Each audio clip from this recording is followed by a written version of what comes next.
implications sa atong pag-ila kay Christ. And I believe that we have discovered Jesus through the book of Luke na dili sama sa atong naanda. That He is the Christ who expect repentance among His people. And gani, in our last passage and emphasis, Jesus is trying to bring us back to the true message na gusto niya ipaabot sa iyang katawhan. And that would be our major emphasis karong kabuntagon. Kung sa may gustong timan-an sa tao ni Kristo na atong mailhan may tungod kaniya. What's about faith na kinahanglan na agyud ni sa iyang katawhan una sa tanan? And what's about faith in Him na kinahanglang masayran sa ubang tao?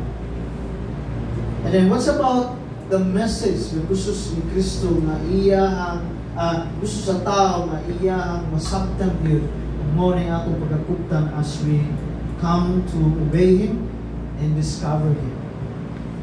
And what's about worship, about God that He expects to His people? So in response, kung sa may response sa tao na nag-ila kaniya in faith o nidawat sa iyang mensahe, and in response sa may expression na atong dapat buhaton niya.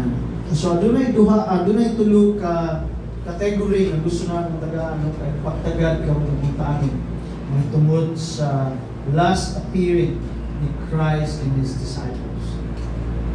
So bago ta maghatag o bago nato tan-awon ang mga emphasis, gusto natong tan-awon karon ato siyang sabton ang istorya na nahitabo niining portion.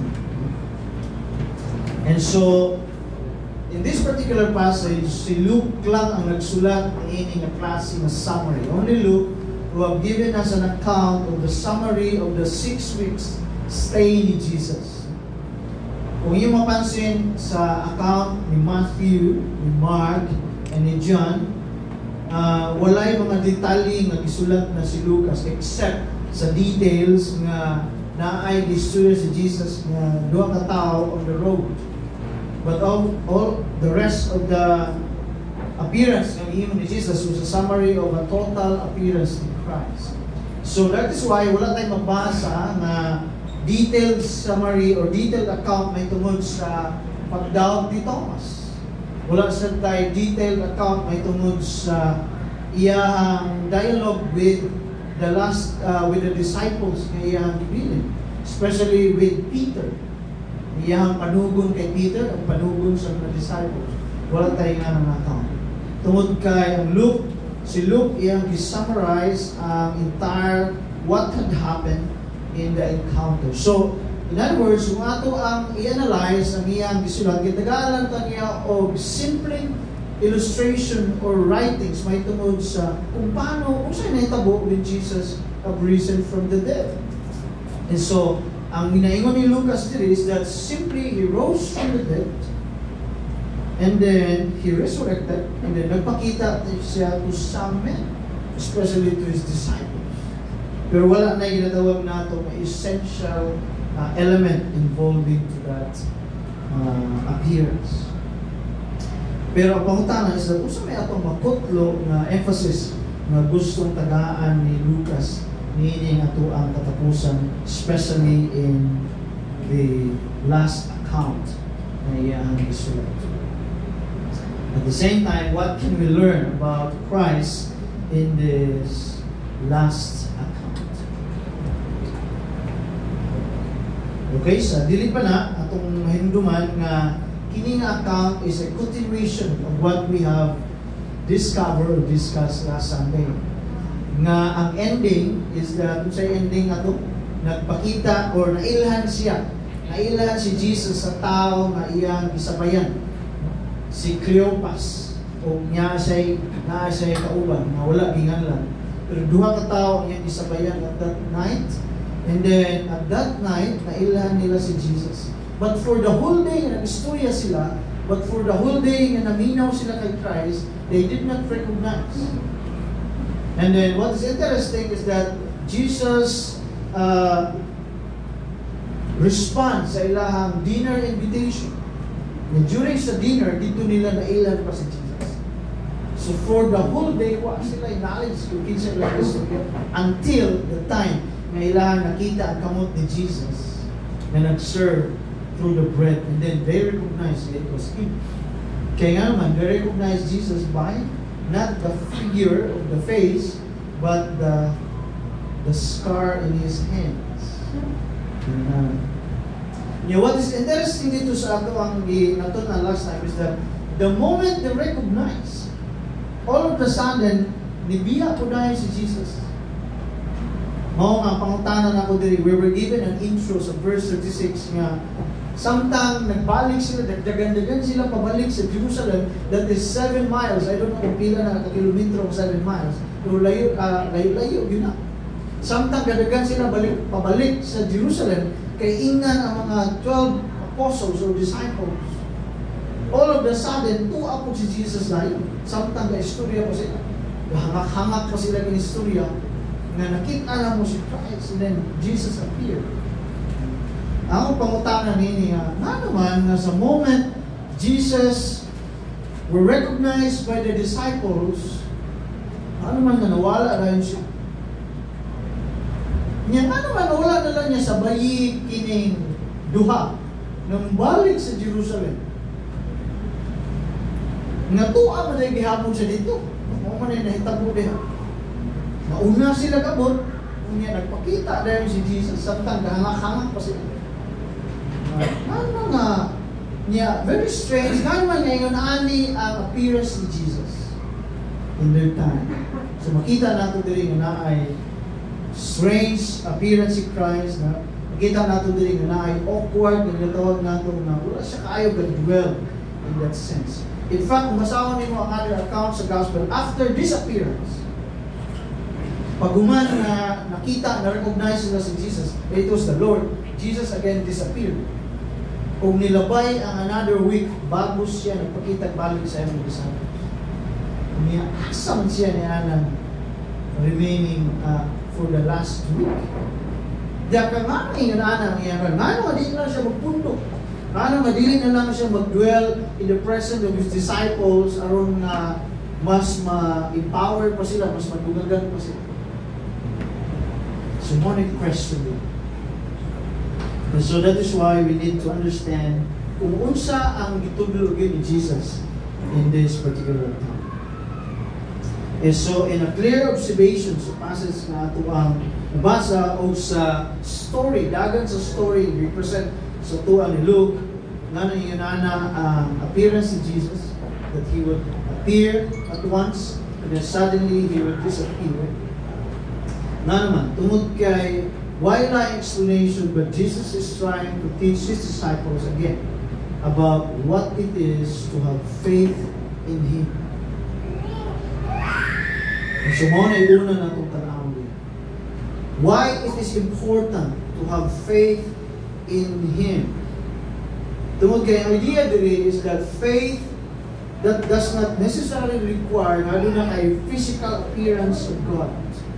Faith in God does not necessarily require that you need to be convinced of His personal appearance. And so, man, essential ni sa mga disciples ng ilang masabtan, itungod kay sila ang magpabilin mahimo na the next messenger about His existence. Kaya nga naman, Jesus has only a limited time para mo stay. In other words, kung saan nila pag-convince sa tao nga buhi giyot ang Ginoo o ilang nakita o padayon nila na dapat tuuhan. So in other words, Jesus is teaching His disciples to keep on believing on Him even though they no longer have a physical image about His presence. And that is essential, I think, to the disciples. Diya sad nato makita na ngano pud na importante na kanato tungod kay I think kinigihimo ni Jesus diri is a preparation not only to His disciples but to those people who would future believe in His name. Kaya nga naman, sama sa iyong lingwahe kay Thomas, dili kinahanglan may makita ka aron mutuo ka na naay Ginoo. O di sad kinahanglan nga may makita kang ebidensya, presensya aron mutuo ka na buhi ang Ginoo. Because that is the truth about faith in God. That you need to be convinced in your mind that He exists before and He once come and He will continue to live. Pero ang challenge niya is that would you continue to put your faith and trust upon the person who just once come and live and all of a sudden di na mo makita pero kapalug ka ng muli siya. And mo ni challenge. So mga nga, if bago natin isabton atong tan-awon ang istorya may tungod kay Thomas, and I want you to turn your Bible with me in the book of John, chapter 20, verse 24 hangtod sa 29. Ato po sa ang tungod kay this is critical may tungod sa ginatulo ni Jesus about faith in Him. Faith in Him even though you cannot see Him. Okay? So John chapter 20 verse 24 to 29, I'll be reading from a New Living Translation. Okay, one of the 12 disciples, Thomas, nicknamed the twin, was not with the others when Jesus came. They told him, "We have seen the Lord." But he replied, "I won't believe it unless I see the nail wounds in His hands, put my fingers into them, and place my hand into the wound in His side." 8 days later, the disciples were together again, and this time Thomas was with them. The doors were locked, but suddenly, as before, Jesus was standing among them. "Peace be with you," He said. Then He said to Thomas, "Put your finger here and look at my hands. Put your hand into the wound in my side. Don't be faithless any longer. Believe." "My Lord and my God," Thomas exclaimed. Then Jesus told him, "You believe because you have seen me. Blessed are those who believe without seeing me." So a simple question na gusto na akong i-raise in this passage, kung anong importante na ako masabtan ko niya. Pananglitan, klaro sa passage na wala si Jesus when the disciples talked to Thomas. Correct? Klaro ba yun? He appeared to the disciples, pero absent si Thomas. Ambot kung asa siya. Unya, ang naitabo, Jesus suddenly disappeared. And so, gikwento na lang sa 10 disciples kay Thomas na nakita nila, Ginoo, nagpakita sa ila. Pero Thomas was doubtful. Binuang. Sa atuwa pangligoy, pag-sure, oy. Ana si Thomas. Ingon sila, tinuod lagi. Pag-sure. Kung akong maggulitan ngayon sa mad, mutuo ko, makita. Sumona yung pangutangan ron. And yet, after 1 week, Jesus appeared again. Yet, kisang i-address ni Jesus at this time, He specifically addressed Thomas. And He was trying to convince Thomas about his faith. Stop being faithless, or stop doubting, but believe. Ano yung question natin? Na naman, na exactly the words na gingon ni Thomas, maoy gihimo ni Jesus sa diyang in His second appearance. Okay? Nakuha niyo yung picture? At first, wala siya. Diba? Wala si Jesus. Niya, Thomas said, "Akong tanaw ng iyang kamot, kunya akong gunita ng iyang pilit, diya mo tuo." Niya, exactly when Jesus appeared, 1 week after, mo na gingon yun ni Jesus kay Thomas, "Look at my hands and hold my side." Kung pasabot, exactly temente ang iyang statement mo ay gingon ni Jesus. Ang pangutana mo niya, wala man siya diya. Paano niya na-catch up ang gingon ni Thomas?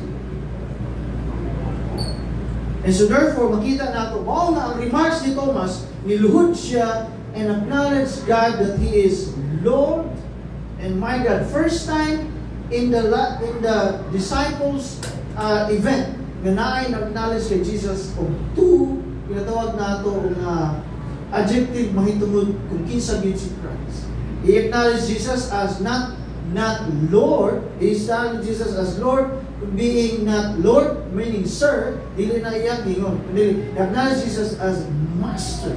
That's the word Lord there, Master. And first time he said that He is God. Kaya nga naman, for the first time in his life, Thomas realized that when he said the very word, the very statement nga iyang i-expect, he realized that Jesus was actually there. Mona Thomas believed God because he was convinced that what I said, He hears about it. What may instance nga niingon, what may instance nga ang mga disciples na nabi kay Jesus, Lord, kapilo ka na, dula ba si Thomas din? Unya, gusto niya makita ay usapan, walang instance niya. Kasi after the appearance, wala sila kabalo kung asa si Jesus. And so in other words, walay nag-tip kay Christ para ingnan si Thomas. So sa lahat ng kasulti, when Thomas uttered this particular statement, Jesus actually heard it full well. And so that is why naiyahinan si Jesus. Niya kung mubalik ta sa Lucas, kung tanaw na ito ang Luke, this is the account na gisulat ni Luke, the last appearance of Christ to His disciples. No, not the last actually, but the second appearance of Christ to His disciples tungod kay iyang tabangan si Thomas in terms of his faith. Because his disciples have not fully convinced in terms of how he could trust Jesus. Kaya all of a sudden, ang ilang yung nauna is that patay na yun si Christ. Wala na. And so Jesus is trying to help His disciples to fully believe in Him. And so, also may ma-learn nato about faith diyan. Also may ma-learn nato about faith na gitulog ni Jesus. And this is the kind of faith that Jesus is trying to teach His disciples. To fully believe in Him, even though they would no longer be able to see Him. Kaya nga naman, tungod kay kinahanglan ma-develop sa ilaha na Jesus have fully existed even though He is not present in the midst.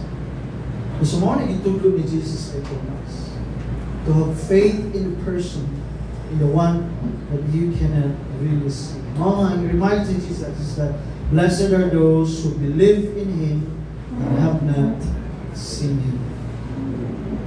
So, sa implication niya nga atong makita diri sa ato ang society, sa ato community, nga ano nga kinahanglan i-stress out natin. Tungod kay in our community, sometimes faith is just a claim of the mind. It is no longer a belief in our heart that we are convinced. And so, mga in our time, faith is much harder than the disciples. Mga ganing nalipay gud si Jesus kung karong panahon na naitaw na mutuo kaniya bisan o wa tay physical experience and wa tay concrete knowledge of His appearance. Sumaw na sa implication dito. Pero that is the kind of faith na mangita sa Biblia. So unsa i-expect niya nato karon? That we would believe that He fully exists. And He lived until now. So, ang pangutanan is that ingana ko ng klaseng faith na kay Christ. Now, this is a contrary sa ginatawag nato na doctrine na atong naagdan before. Ang excuse ato ang naandan na faith before is that okay lang na na-image kay representation lang naman siya. Kunya, dili magyud ka na ang atong ginasimba. So nga naman, tungod nga nung ihimo man na siya, tungod kay we cannot really construct faith without image. Maglisod ta niya. Mao nga sa Catholic doctrine, lisod kayo itagbo na siya ng klase ng concept. Mao nga, kinahanglan mo come up gid sila og image. Kay kinahanglan na agid kay appearance, na kay makita. Pero diri sa ginatudlo ni Jesus, the morning reason na dili kapakita si Jesus kasi ang importante is that you believe in Him because you have once experienced Him, but you would continue to believe in Him even though He is physically absent. Pero ang atong mata lang ang nag-ingon na He is absent. But in reality, He is still present. Unya mo na example na ipakita kay Jesus. That even though you cannot see me, I can still hear ang imong giingon. O I can still witness ang imong giingon.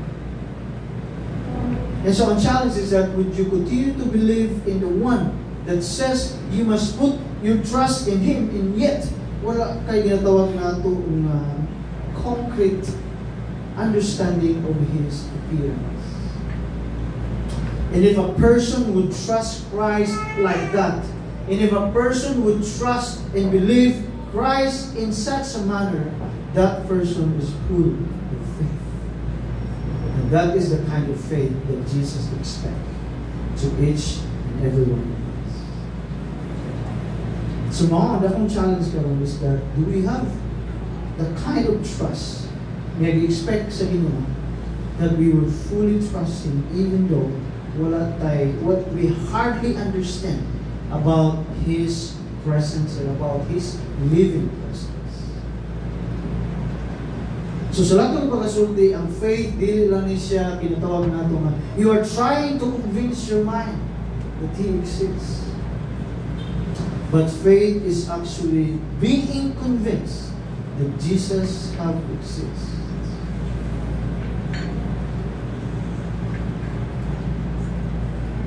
Then another thing about faith is that you don't need evidences may tungod sa iyang presence in order for you to believe. You don't need.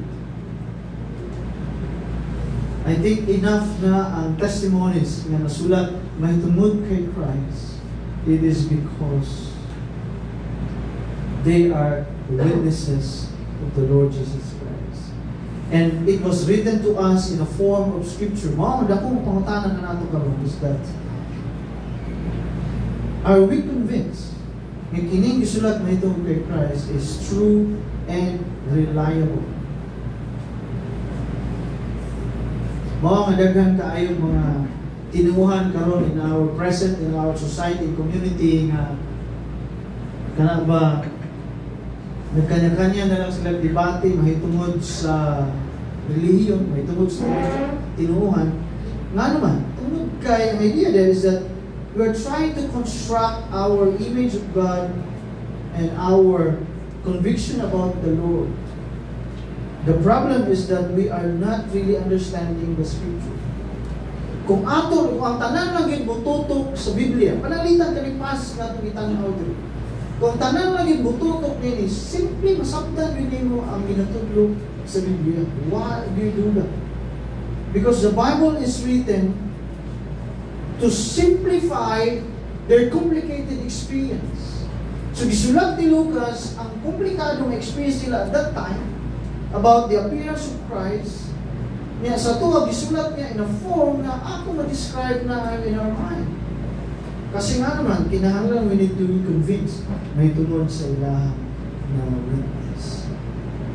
The reason behind it is because God expects everybody to learn to put their faith and belief upon the story of Christ and His existence, even though we don't have a direct image or a direct experience with tungod sa iyang existence.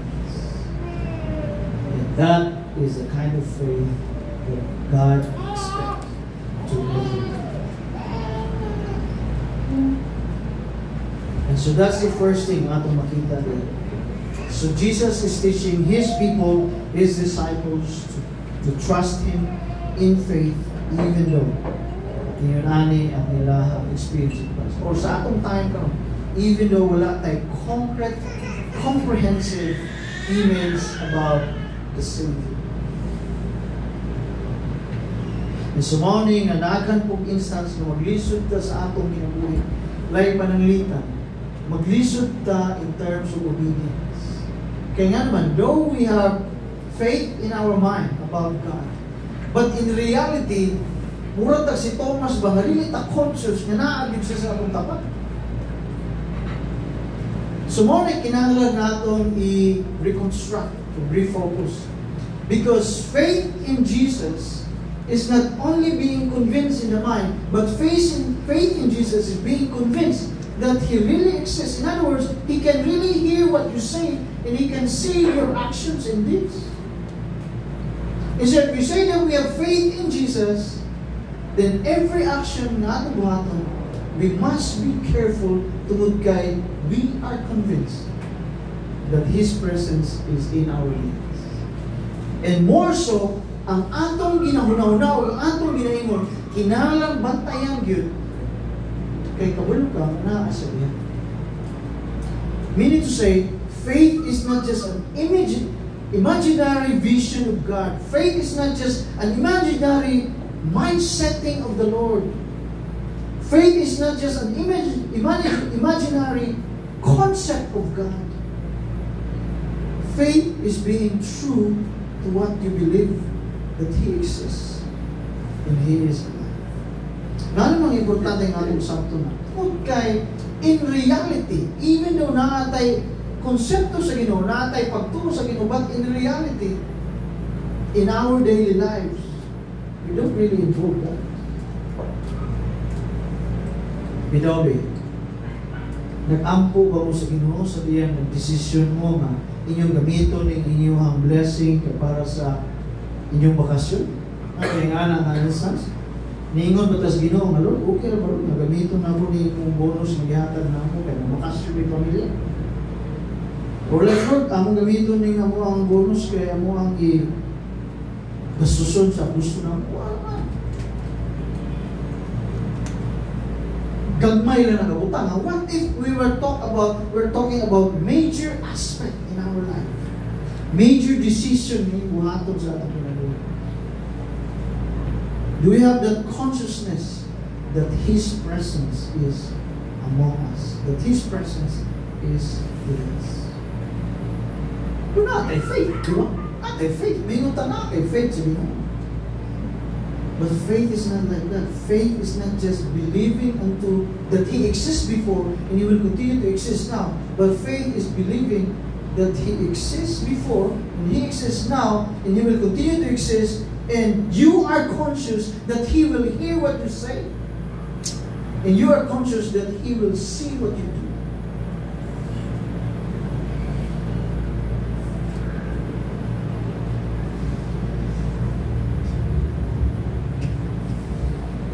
So that's about faith. What about makita nato diri sa appearance gahimo ni Jesus is that He was trying to prove Himself sa mga disciples. Kaya nga naman, hadlok yun sila. Kaya first time in their lives na nakakita sila o tao nga musulod lang kali sa puntahan. Kaya in the scripture diri, the door was locked. And Jesus penetrated the door and suddenly appeared in their appearance. Pero naglibog sila tungkol kay makita sila lawas. Sa una day, uso na day ng mga hadlok-hadlok na ghost. Ano din na? Abi na kung Pilipino lang nag-ibinto ng ghost, ng multo-multo. Abi na kung Pilipino lang ng concept. Naana mo din na sa time nila Jesus, hadlok na sila. And so Jesus is trying to rebuke them may tungkol din na about multo-multo, about ghost. Mao gani nakita tungod sa ato ang mali na konsepto may tungod niya na mahadlok ito. But Jesus is telling you, di ka daw mahadlok sa ghost kay di na makagunit nimo, di na makahikap nimo, di na pero mahadlok ta. Yan ano? Kaya naman tungod kay we invent that idea in our mind. Wa man gyud ghost, wa man gyud ginatawag nato na spirit na nag-appear in a sense. Even si Satan sa times sa New Testament or sa time ni Christ, Walang image si Satan nang ipakita siya sa spirit na iyang ihadlok ang mga tao. Nag-appear siya through a person. Iyang giposess ang tao. Niya makita nila na dito siya. Kasi nga naman, that's not true. But the thing na mga ma-learn there is that Jesus did not went back to life. Muna idea diyan na yun sa Bible. Kasi may kalainan. Lazarus was resurrected, correct? Pero ang iyang resurrection, hindi matawag yun na resurrection. Kundi he went back to life. Kaya nga naman, nabuhi lang siya. Muna yung na ito, na banhaw. Mga kay Jesus, dili yun siya banhaw. It's different. Pero wala tayo enough vocabulary ng support niya. Basta sa tuwa, pag mabuhi, pag namatay ka na mabuhi, banhaw na. Okay? Pero lahi ang banhaw ng concept. Lahi ang went back to life. Kasi si Lazarus, sa diyang nabuhi siya, mamatay siya balik. But the resurrection of Jesus, the appearance of Christ is different. He rose from the dead, the same body, yet glorified. Tungkol kaya it's different kasi it transcends space and time, and He will never die again. That's the big difference. And so that is why dili pwede gamiton nato kay Jesus mayroon siya na nabanhaw siya. That's a wrong concept actually. Because you're saying na mamatay ako siya. But the concept in the scripture is resurrection, resurrected Christ. And what is interesting is that the same concept ang gigamit sa apostles in teaching the believers. Just like Christ, you will rise, you will rose from the dead and live with Him eternally. Ano yung ginaingon diya? Sa may ginaingon sa Bible diya? Just like Jesus, we will rise from the dead and will never die again. That's a concept of resurrection. So it's different concept from our concept of banhaw. And so that's the concept na ginaingon ni Jesus diya. He rose from the dead and will never die again. Pero kinahanglan niya ma-convince ang disciples. And to convince them is that kinahanglan iyahan ipakita ang iyang appearance. Niya kinahanglan mukaon yun siya. Kaya kung iyang makonsume tong food, di ba ito sa inaa siya lawas. And that's the first thing na tumakita niya with Christ about His resurrection, the form of His resurrection. He did not went back to life. He is not risen only from the dead, but He resurrected. And then the second thing, makita natin, when He resurrected, mo ni ang concept nato ng mali usahay. Ang atong pagtugid sa diyan sa Ginoo na banhaw, wa siya lawas. No? Kay nulapos man. Pero ang ginaingon sa Bible, He rose from the dead with His body. And this is one of the interesting things. When Jesus went to heaven, He went with the body with Him. So, nga importante nga masabta na because ang gitulong sa Bible in the first time He came on earth, He is in the form of Spirit and was conceived in the womb. Then He gained a body. But when He left earth, He can no longer go back to His original state. He went back to God in the presence of God, being God Himself, but He brings with Him the human flesh. That's interesting about it. So what was about Christ existed in a physical form, only the big difference is that He can appear to you and also you cannot see Him. So Christ is alive in His body, Christ is alive in His spirit, Christ is alive and maybe He exists somewhere, but the only difference is that He not siya maliit.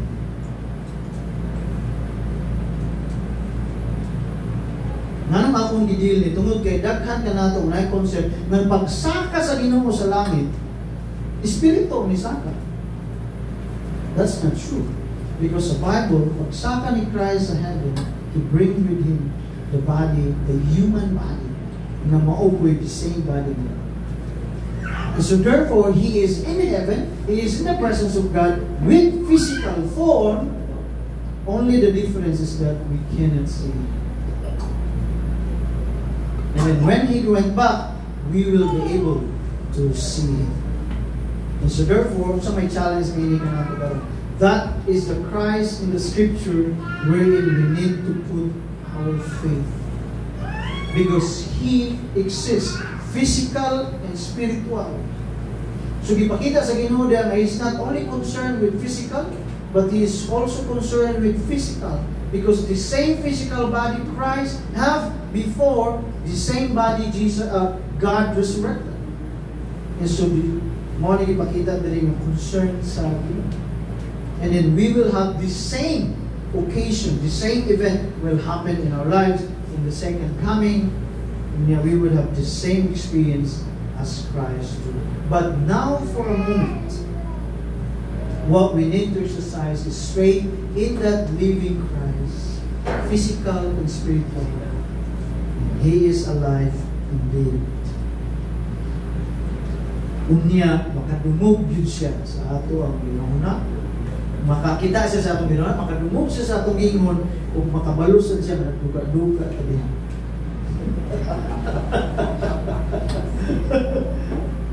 Balugid siya.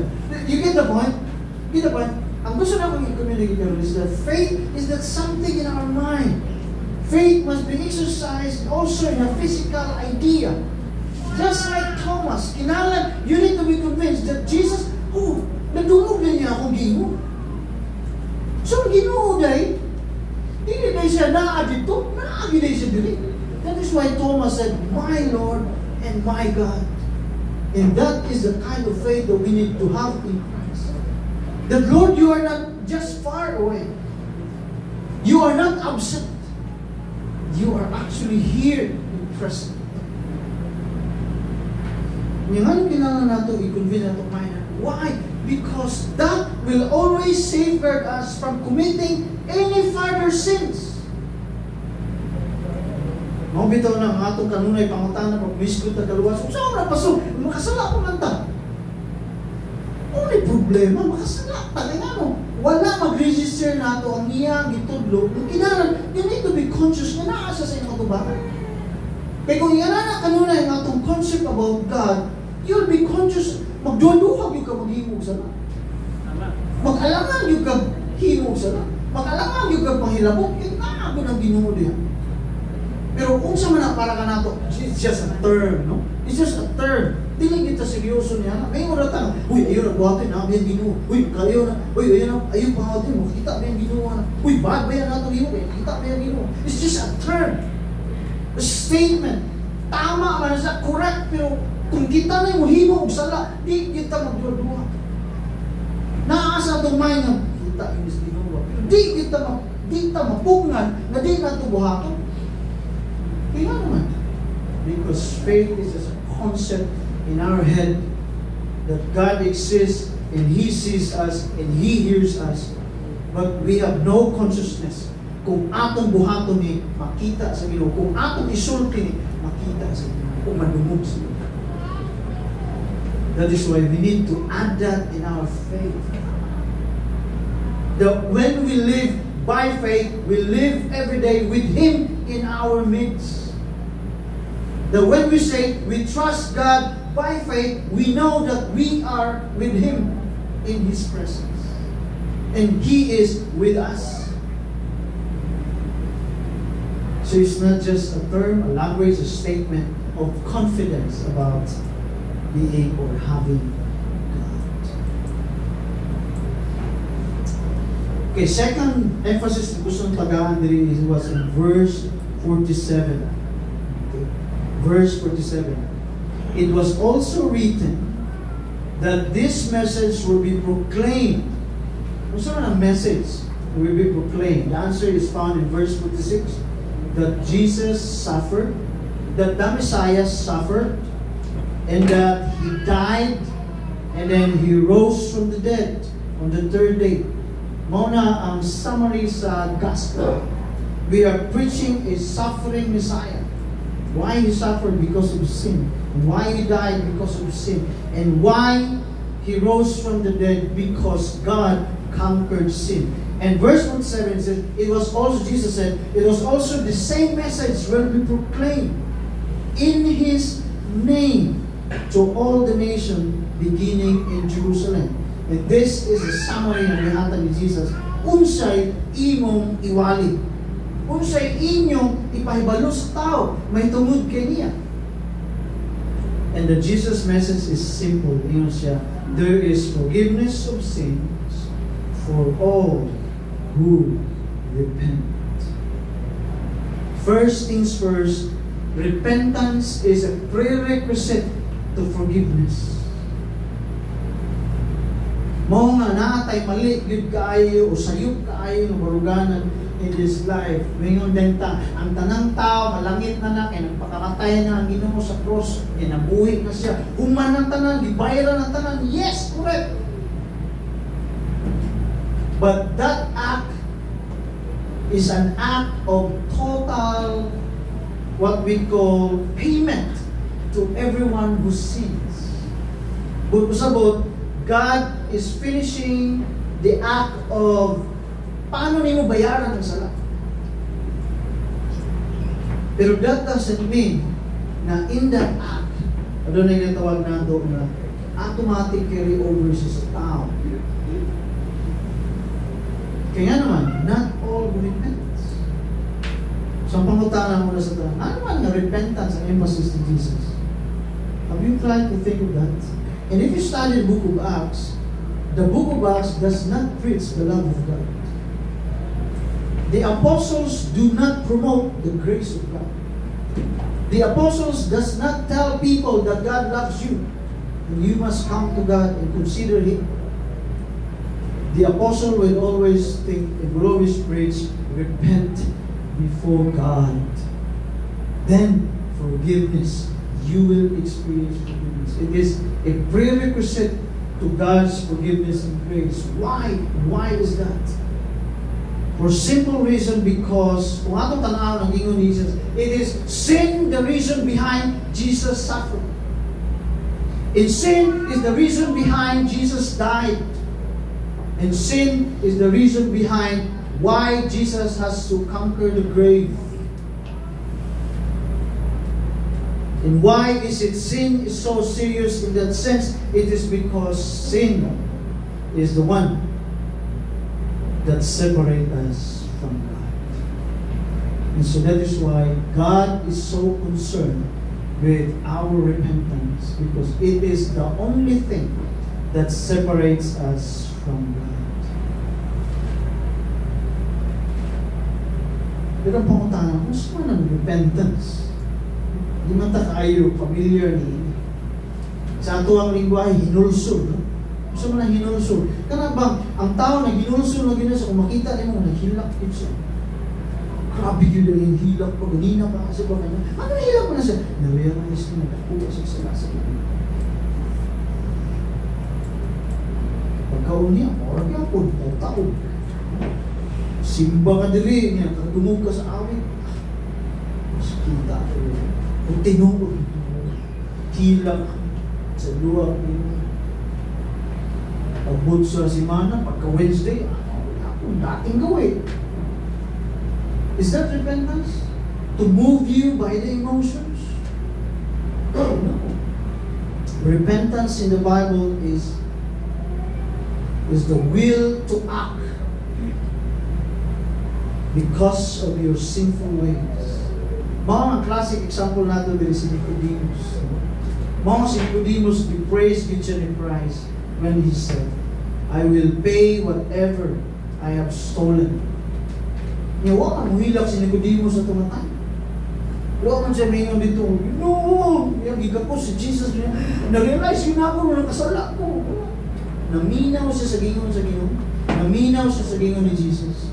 And when he realized that it is sin, Nicodemus was convicted and he said, I will pay back whatever I stole from people, and I will pay it 4 times. There is always a compensation na imong buhaton yun.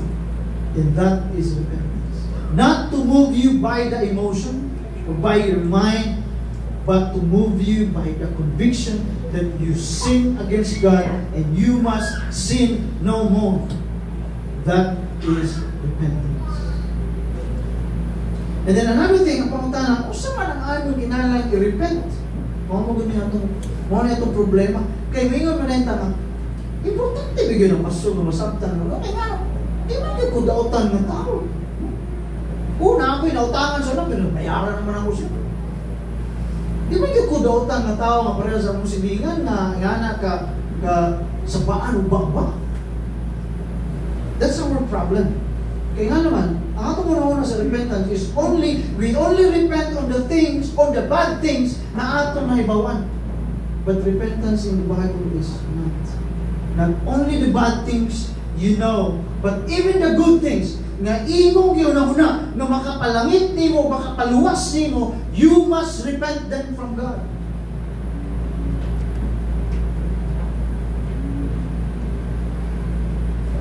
That is repentance. Diba sa ingon ni James, ingon siya, kung nakabalo ka, kini tama, pero wa ni bubuhatan, you must repent to that because it is sin. Pero kung kabalo ka, kini dautan, pero imong gibuhat, then you must repent in that because it is sin. And so therefore the Bible teaches that repentance is not only the bad things you know, but repentance is the good things you know. Yet, you trust in it na maoy dawaton sa Ginoo aron iya kang kaluyan, iya kang dalan. So this is a common concept kanato in which kinahanglan natong i-arrest.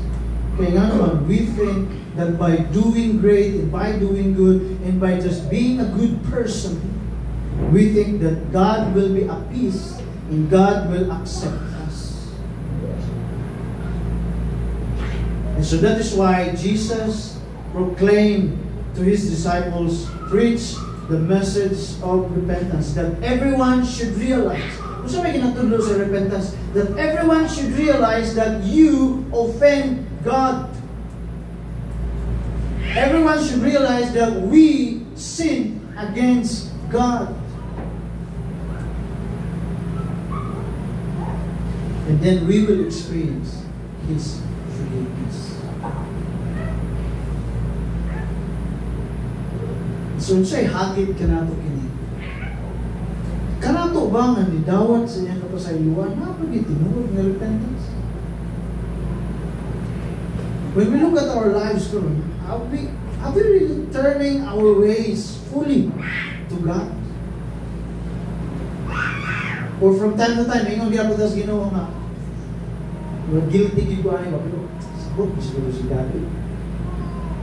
We're guilty giguan ba, pero saan ako na mahimo? I don't know sa mga issues niyo sa iyong life, or I don't know sa issues nato sa atong mga kinabuhi. But that's the question. Kita nga naguna-una, nananatay masayluan sa Ginoo, that we have faith in Jesus. Have we truly repent in our lives that we can be assured of God's forgiveness? Ano importante na, kaya naman, tungod kay basin, assumption lang nato na nagipasaylo na ta sa Ginoo. Pero ang tinuod, pasigwa pag yuday, kaya nga naman, kung ato evaluate ang atong life, we have to truly and seriously repent before Christ. And so that is why Christ makes His disciples tell people to repent in their sins. And then I will grant to them the forgiveness of their sins. So pangutana, kanusa na siya mahimong kumpleto? Kanusa na siya ma-consummate? Kanusa na siya ma-realize? Kanusa na siya, kung siya ihimo sa Ginoo, makabalo ka na you have experienced the forgiveness. You have experienced the new life that is in Christ. Kanusa man na siya mahitabo? Maigsoon, muna diya importante na naagoy baptism. Water baptism. Muna hinungdan na kita sa BCF, as much as possible, we will bring you into the point of making realize na ang baptism yun, maog yun na yung mark ng gihatag sa Ginoo that He is now beginning to cleanse you, He is now beginning to forgive you, He is now beginning to work in your life. In other words, faith in Christ in our mind without submitting to God in water baptism, you have not fully experienced the work of God. That's the importance of water baptism. Because it is God's token to men in order for us to realize that God is now beginning to work in my life. And so, pangutana, Pastor, so saan na pasok kung panatan wala may mabaptize? And it's just a claim of the mind. You have not given God the chance to begin to work in your heart or in your life. Ikaw lang nag-ingon niya. Pero ang ingon ni, gusto may ingon sa Bible, is that you must come to God in repentance through water baptism. Kaya mauna siya consummation of that appearance of repentance. That is important. Mga gani, na sayang yun. May tamo niya, sayang yun. Sayang imong pagtuo, sayang imong pagsalig, pero wa nimo ikumpleto by responding to God in water baptism. Kaya wa nimo gitagahan og chance ang Ginoo na maglihok sa imong kinabuhi, because the Bible says it is the mark wherein God will begin to work in your life. So yung ni Apostle Paul yan na, through water baptism, Christ has given you a new life. So kung di na musangko niya ang apunto sa decision sa itong kinabuhi, then therefore, no sense ang atong faith.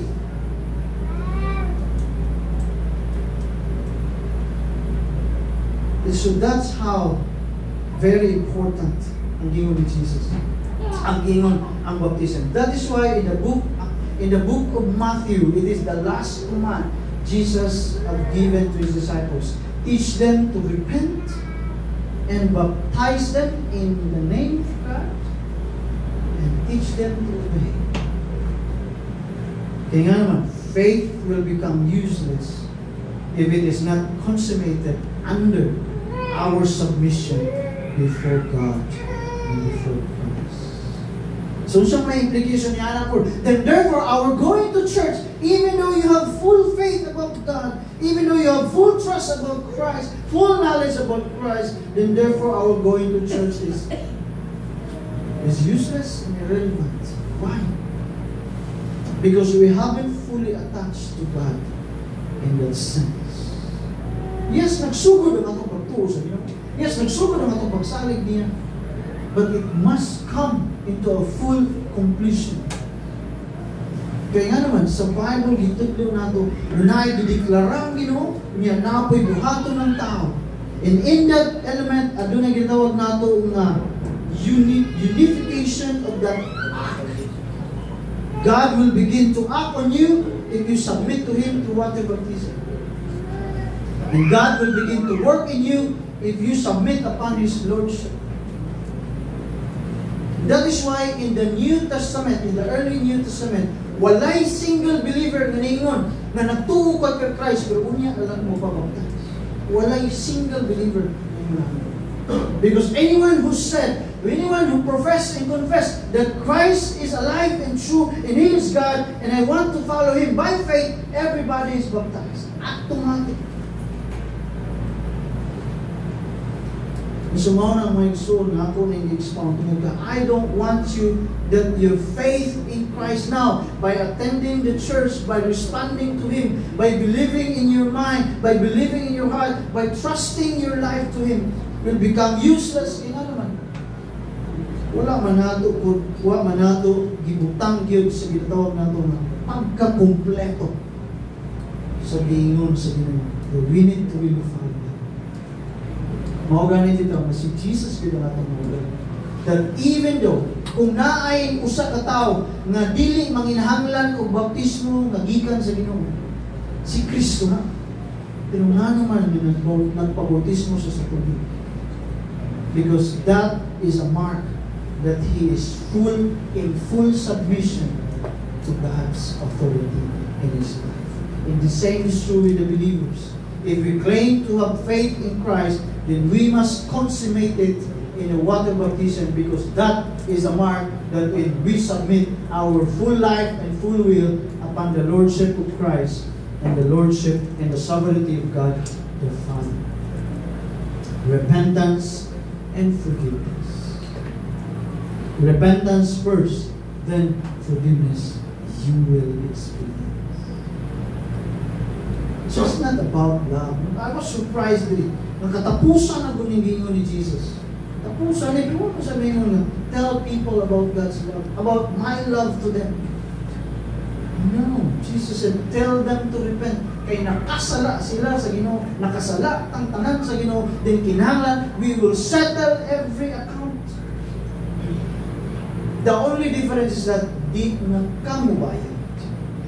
Kung naging mo sa Ginoo, kaya nga, ibayaran ni Kristo. The only thing ang kinahanglan, appearance, kinahanglan, mga tupang kasaya. That's the only thing ang tupang. Di pasayon yun sa Ginoo actually. But people still do not come to God. Why? Because still we have in us a sinful heart that we want to rebel against God, and we always see ourselves a good person. We don't need repentance before God because we always see ourselves a good person.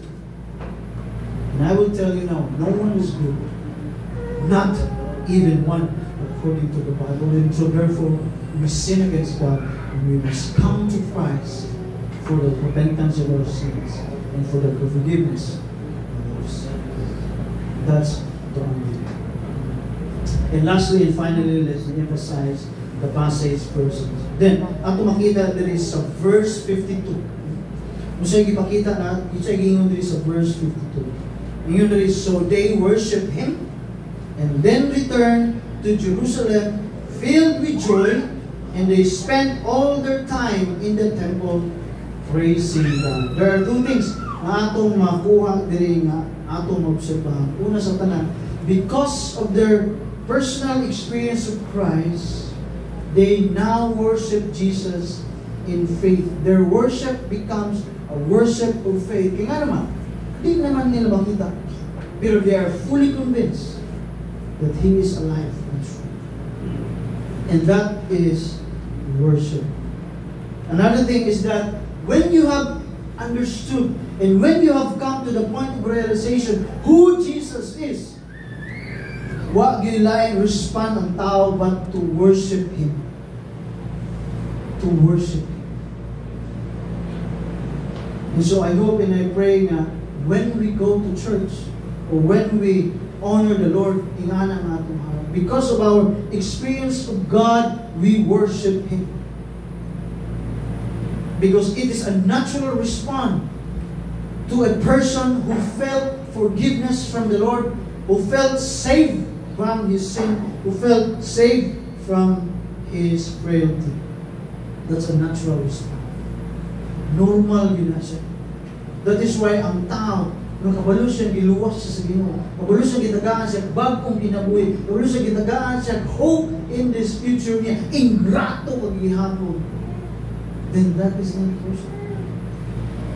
Or maybe we do not really understood the saving grace and the saving love na gihatag kanato sa Ginoo. That is why if a person understood that he is saved from his sin, he is saved by Christ, he is saved from his condition, then the natural response is that I need to worship God.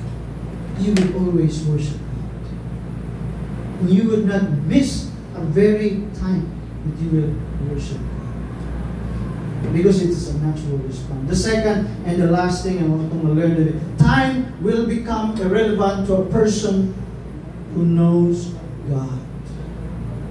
Siya lang ihimo niya. And they spent all their time, grabe ng description, they spent all their time in the temple praising God. So may pasabot niya, wala naging sila ilang yung trabaho?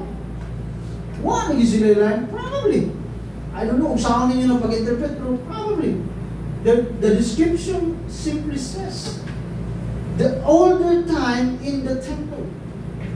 All their time, they spent all their time in the temple. So if you have a true experience, if you have a true experience of God and of Christ in our life, time will become irrelevant. Dili pasabot na dili ta time conscious. But time given to God is irrelevant. I'm glad nga before itong plano ni may tungod sa dawn prayer. Akong una-una, imposible yun yung ma-realize. Kaya kaila ko sa bisin, marugay yun yung mamata. Wala ko ang una. Pero God teaches me na I need to trust Him that. So nalipay ko kayo at tutungod kay wako nagdahog na ubay-ubay ba ang nag-join ba? Niya, intulog ko doon mga orasan doon. Salamat sa Ginoo nga nagkamag yun. Kaya nga naman, tungod kay that's the true essence. If we truly acknowledge God, time become irrelevant. Tungod kay gusto nato ihatag yun ang panahon diha sa akin. I'm not saying that we will give our time for the church. That's not the point here. What I'm saying is that give all your time to God.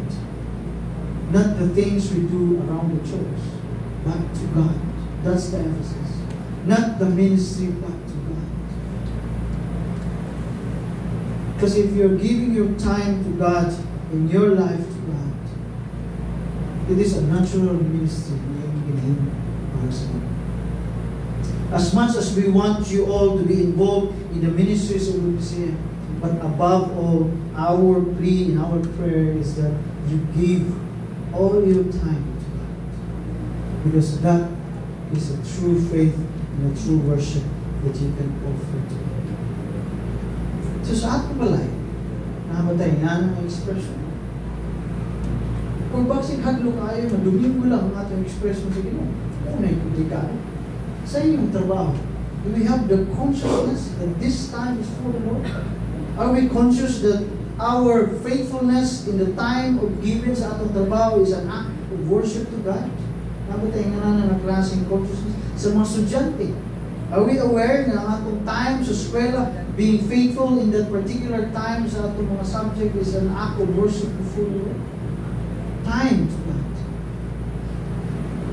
Wala ang Biblia, wala naging time to God through the ministry. Hindi naman natin. If you want to do it through the ministry, then that's good.